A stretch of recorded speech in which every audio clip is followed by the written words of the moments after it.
성장주보다는 실적이 뒷받침되는 은행, 또 통신주, 또 그런 종목이 좋지 않겠나. 항상 내가 종목을 사는 종목은 실적이 턴되는 종목 위주로 해요. 리포트는 리포트 공부용으로만 보시고 들어가는 매수 타이밍이나 이런 거는 달리 접근하셔야죠. 기술적 접근하고 공부하고가 결합이 돼야 되는데 그걸 잘 못하니까.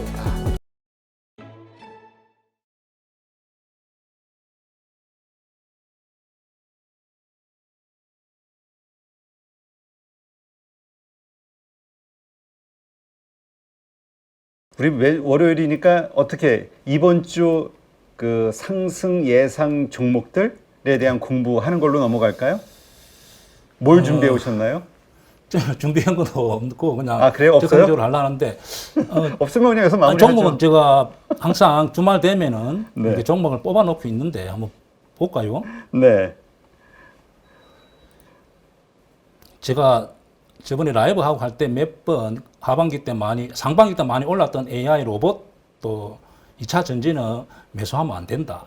그리고 오히려 성장주보다는 실적이 뒷받침되는 은행 또 통신주 또 그런 종목이 좋지 않겠나. 그렇다면은 뭐 제가 볼 때는 통신주, 그 다음에 조선주, 그 다음에 전력주. 자, 그 정도 같으면 좋지 않겠나. 저는 그렇게 보고 있었고. 종목을 제가 한번 대충 뽑아봤는데, 기아차, 현대차 같은 경우는 지수가 빠져도 생각만큼 안 빌리고 있습니다. 현재 이 차트를 보면은, 그죠? 자, 자동차 섹터는 기아차, 현대차, 그리고 LG화학, LG에너지 솔루션은 실적이 지금 좋게 나오고 있기 때문에 여기가 지지된다면은 하반기 때는 위로 갈 가능성이 많습니다. 만약에 이게 깨지면은 또 2차 전지 같은 경우 다시 주가 하락이 오겠지만은 여기가 지지된다면은 매수도 좋아 보인다. 그리고 제가 LG전자 같은 경우는 항상 몇 번 말씀드렸습니다. 10만 원 초반 이 부분이면은 충분히 매수해서 수익 낼 수 있다. 3분기 때 실적이 약 1조 가까이 나왔습니다. 그러면은 4분기 때는 실적이 더 나올 가능성이 많죠. 그리고 내년에 더 좋아진다 보면은 LG전자 같은 경우도 이렇게 위로 가지 않겠나. 자, 그렇게 보여지고, 맥클라이 인프라는 이 종목 같은 경우는 터널이나 도로 같은 데 투자해서 배당을 받는 회사인데 이 종목 역시 금리 인상 때문에 많이 상승했기 때문에 이 부분이면은 충분히 매수해서 하반기 때는 이렇게 위로 보고 있는 종목. 그 다음에 라멘 같은 경우가 외국에서 수출이 많이 되고 또 외국인들이 계속 많이 사주기 때문에 국내 소비도 있지만은 저 라멘을 종목을 쪼개 봅니다. 오뚜기, 그다음에 오리온, 그다음에 오리온 홀딩스 정도는 충분히 매수해서 수익 낼 수 있다. 그렇게 보여지고 농심 한번 보겠습니다. 농심 같은 경우는 조금 많이 올란 느낌. 자, 농심 한번 보겠습니다. 자, 농심 같은 경우는 요 역사적인 신고가 근처에 와 있지만은 조금 여기서 행보 기간이 길 수 있으니까 이 종목은 제외시키고 오리온 홀딩스 오뚜기 정도는 충분히 수익 낼 수 있다. 그리고 다우 기술 한번 보겠습니다. 자, 다우 기술은 키움증권의 모기업인데 키움증권이 좀 정책적으로 배당을 많이 해주기로 이렇게 바뀌었습니다. 그래서 네.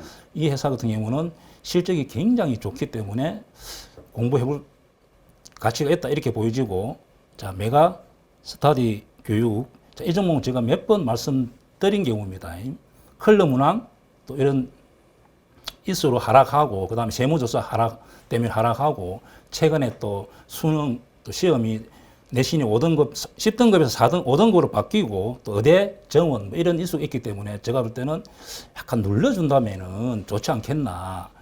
만약에 가면은 포기하고 보유자들은 좀 계속 가져갑니다. 그리고 이 정도 선에서 충분히 좋은 종목이다 좀 생각합니다. 그렇군요. 근데 지난번 우리 마지막 라이브 때도 그러셨지만은 LG전자를 올해 하반기 좀 굉장히 좋은 어떤 결과가 나올 것 같다 이런 얘기를 좀 하셨는데, 예. 그렇죠? LG전자는 원래 3분기 추정치를 한 9천억 정도 봤는데 거의 1조에 육박했습니다. 그래서 2분기 때는 한 2천억 정도 이렇게 원래 9천억 정도 봤는데 7천억. 근데 일회성 비용으로 처리했기 때문에 제가 볼 때는 LG전자 옛날에 최고 그 스마트폰을 하면서 적자가 계속 누적돼 있잖아요. 그래 적고 이제는 전장에서 매출이 많이 일어난다 보면은 제가 볼 때는 내년에 제일 핫한 종목이 되지 않겠나. 저는 주봉 이렇게 보면은 월봉 이렇게 봤을 때 내년에는 여기를 돌파하지 않겠나. 저는 그렇게 보고 있습니다. 네, 그렇군요. 하여튼 LG전자도 들고 있으시면서 그 상당히 좀 손실 본 분들이 많아가지고 이게 하여튼 올랐으면 좋겠는데. 예. 만약에 보유자들은 조금 여기서 좀 행보하고 좀 거래량이 많이 줄어든다면은 매수도 괜찮다. 그렇게 보여지고 또 신규 매수 물타기해도 되지 않겠나. 항상 내가 종목을 사는 종목은 실적이 턴되는 종목 위주로 해야 됩니다. 네. 그리고 이 종목 보면 매출도 늘어나고 영업이익도 늘어나는 종목, 이런 종목을 사야만 손절 안 할 가능성이 많죠. 일단 우리 대장 선생님, 그 우리가 이번 주에 좀 상승 예상되는 종목들 공부하는 거 다 마무리가 됐나요? 좀 남아 있나요? 다 됐습니다. 끝났어요? 그러니까 항상 개인들은 종목을 볼 때 이순신 장군님이 우리가 24전 24승 했잖아요. 왜 했습니까? 우리? 아, 그러세요? 예, 우리 본부장님. 모르겠는데요. 24전 24승 했잖아요. 배수진? 딱 보고 계산해보고 질 것 같으면 안 합니다. 아, 예, 선조, 우리 질 것 같아. 선조, 우리 왕께서 싸우려 해도 그냥 네네. 안 가잖아요. 그러니까 주식은 철저하게 내 돈이 들어가기 때문에 네. 안전한 위주로 자, LG전자, 자, 이 종목 실적도 턴되고 매출도 턴되고 이런 종목은 밀리면은 사고 싶은 사람들이 많고 오늘도 역시 뭐 이렇게 기관 외국인이 이렇게 사준 것 같습니다. 근데 개인적으로 LG전자 좋아합니다. 아까 잠깐 말씀하신 오늘도 보면은 네, 기관이 동의합니다. 54,000주. 네, 샀죠. 자, 이런 종목 빠지면 사고 싶은 종목, 이런 종목을 매수하는 게 맞고 네. 이익은 좀 작게 보더라도 개인들은 철저하게 안전 위주로 하는 게 맞습니다. 네. 알겠습니다. 자, 조금 전에 우리 얘기해 주신 그 종목들, 그거는 그 사실하는 게 아니라 한번 이제 공부용으로 흐름을 한번 보시라는 거니까. 그렇죠. 이제 공부용어로 이렇게 보고 아 저런 종목은 뽑아놓고 저 종목이 가는지 안 가는지 잘 빠지는지 안 빠지는지 좀 이렇게 공부한다 생각하고 보면 좋죠. 네, 알겠습니다. 자, 그다음 우리 두 분을 모시고 뭘 할까요? 네? 아, 왜 갑자기 이렇게 모여서 뭘 할까요? 자, 일단 우리 김정열 본부장님 그 준비하신 네네. 지금 시장 우리가 뭐에 포인트를 좀 맞춰야 제가 되는지. 좀 뭐 물어볼 게 있습니다. 아, 글쎄요. 뭐. 이 반도체를 깊이 있게 좀 깊이 있게 공부를 하고 제가 볼 때는 저는 반도체 후공정이 뭔지 전공정도 잘 모르고 네. 주로 차트와 수급과 그다음에 이렇게 보고 하는데 어떻게 반도체를 네. 저도 저기 매매하지만은 어떻게 종목을 발굴하는지를 좀 아니, 설명해 주세요. 종목은 사실은 우리 후배님들이 잘 발굴을 해요. 예. 근데 걔네들 근데 이제 예.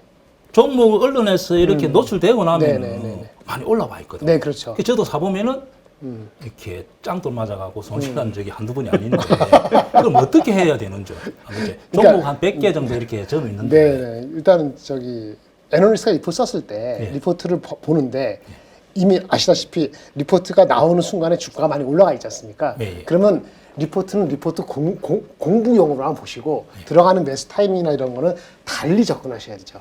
달리 접근할 때는 우리 대입장 선생님께서 보시다시피 많이 올라갔네? 근데 뭔가 내용은 좋은 게 나왔는데 이게 늦게 나온 거 애널리스트 리포트들이 선수들이 사고 나중에 리포트 내는 경우가 거의 80%거든요. 그러니까 근데 내용은 모르잖아요. 내용은 보실 필요가 있죠. 그러니까 내용을 보시고 내려올 때 사야만 돼요. 그러니까 리포트가 나올 때 사면 안 되는데 리포트가 나올 때 사는 경우가 딱 한 번 있어요. 아무도 안 쓰고 걔가 처음 쓸 때. 그때는 샀대요. 근데 이제 보통 리포트가 보통 한 두세 명이 같이 나오지 않습니까? 뭐 며칠 걸쳐서 동시에 나오면 그때는 단기 꼭지기 때문에 그때 사지 마시고 공부용으로만 하시라. 예. 이런 얘기를 하는 거죠. 예, 참고하겠습니다. 네네. 리포트가 나오면 꼭지입니다. 일단 단기적으로. 네. 저 도움이 좀 되셨습니까? 솔직하게. 안 된 것 같아요. 도움 됐죠. 왜냐하면은 제가 업을 많이 가졌었거든요. 의문? 그래서 왜냐하면 다른 업종 같은 경우는 제가 차트를 보고 수급을 보고 하면 성공하는 경우가 많았습니다. 네네. 근데 이상하게 반도체 종목만큼은 오른 폭이 굉장히 많은 후에 언론에 노출되는 거예요. 아니, 그러니까 왜 많이 그러- 발견했죠. 왜 그러냐면요. 반도체를 그런데 아까 바이오도 마찬가지인데 애널리스트들도 걔네들이 굉장한 박사들이 아니란 말이에요. 그러니까 그 종목을 리포트 쓸 때 시간이 걸려요. 예. 그러니까 타임이 내가 딱 방문하고 느낌이 괜찮나라고 이 공부하는데 시간이 걸리거든요. 요즘 후공정, 어드밴스드 패키지 많이 나오잖아요. 그럼 자기네들도 공부할 시간이 걸려. 근데 공부하는 과정에서 펀드 매니저한테 A, B, C한테도 같이 가면서 얘기를 하고 할 거 아닙니까? 그 자기네 지식이 빌드업 되는 때가 시간이 걸리는데 그것만큼 주가가 오른단 말이에요. 네. 잘 모르는 상태에서 확신이 써 리포트 써. 근데 벌써 한 달이 걸렸거든요. 그 나오는 순간 주가가 오른 거지. 그러니까 그거는 그런 용도만 보시고 내려갈 때 기술적 접근. 그러니까 기술적 접근하고 공부하고가 결합이 돼야 되는데 그걸 잘 못하니까 개인들이 리포트 나올 갤러는 때 반도체 종목 같은 경우는 뭐 공부할 시간 2배, 3배, 4배 이렇게 시총이 증가하실 때는 조심하는 게 맞다, 그죠? 두 배까지는 모르다 한. 이스페타시스 10,000원짜리가 4만 원, 3만 어떤 원 거 이렇게. 이스페타시스. 그거는 이런 경우로 너무 많이 상승하고 한미반도체도 그렇지 뭐. 한미 반도체 같은 경우도 지금은 그 이제 신고가 부근에 와 있기 때문에 근데 요거는 조금 달라요. 이스페타? 아니, 한미? 한미죠. 예, 한미. 여기서도 먹을 건 있다고 봐요. 뭐냐면 리포트가 한 번 나고 끝나는 게 아니고 목표 주가가 업그레이드 될 때가 있거든요. 예. 업그레이드 될 때 몇 번 따라가느냐? 2번까지는 따라가도 괜찮아요. 왜냐면 사람들이 애널리스트들이 자기 컨빅션을 갖는데 그것도 한 시간이 걸리거든요. 그러니까 첫 번째 했을 때 보통 목표 주가를 낮게 할 수밖에 없는 자기네 한계가 있기 때문에 처음에 했을 때 목표 주가가 다 55,000원이었을걸요 아마 대부분이. 지금 대부분이 10명 중에 8명은 다 55,000원에 걸려 있어요. 목표 주가 안 나오지 않습니까? 그때 누군가 처음에 한 놈이 컨비션을 71,000원을 걸었어요. 근데 이번에 제일 최근에 8만 원인가 9만 원짜리 나왔어요. 그래서 제가 리포트 봤거든요. 8만 원, 9만 원짜리 나왔을 때 걔는 5만 원짜리 대부분을 보고 7만 원짜리 보고 잘 쓴 거 아니겠어요? 그건 저 같은 보면 얘가 뭘 깨달았구나라고 하면 이 주가는 이제 5만 5천 원 돌파해서 여간에서 5만 4천 원 밑으로 안 내려간다. 여기서는 7만 원까지는 간다라고 전 느낌이 오죠. 저도 이제 차트상 이런 종목 보면은 제가 말했던 신고가를 앞두고 유사신 신고가를 앞두고 강남 자리 또 수급이 들어왔어 이런 종목 강남 자리라고 성공할 수 있는 자리 이런 것이거든요. 그래서 요 종목 같은 경우 살짝 눌러줄 때 거의 리스크는 없고 만약에 반도체가 한번 띄준다면은 오늘도 여기를 돌파할 가능성이 있다. 오늘도 저기 장중에 약간 내려갔잖아요. 리포트가 며칠 전에 나왔잖아요. 그렇죠. 그러면 이거는 갈 룸이 있는데 저기 직전 목표 주가가 71,000원까지거든요. 저와 봤을 때는 저는 기술적으로 모르지만 이거는 흐름 왔을 때 7만 원까지는 트라이를 할 수 있다라고 생각이 들고 그 다음에는 매크로와 관련되겠죠. 하이닉스 관련되고 주가는 여간에서 5만 원짜리 밑으로 내려갈 가능성은 제가 봤을 때는 거의 없어요. 아니 근데 이럴 때는 우리가 왜 목표 주가가 올라갔는지에 대한 그 근거 이유를 좀 따져봐야 될 것 같은데. 리포트를 봐야지. 그러니까 지난번에는 우리 적정 시총을 한 5조 5천억 정도로 봤단 말이에요. 그러니까 한 5만 5천 원 정도. 그게 5조 5천원이에요. 그렇지.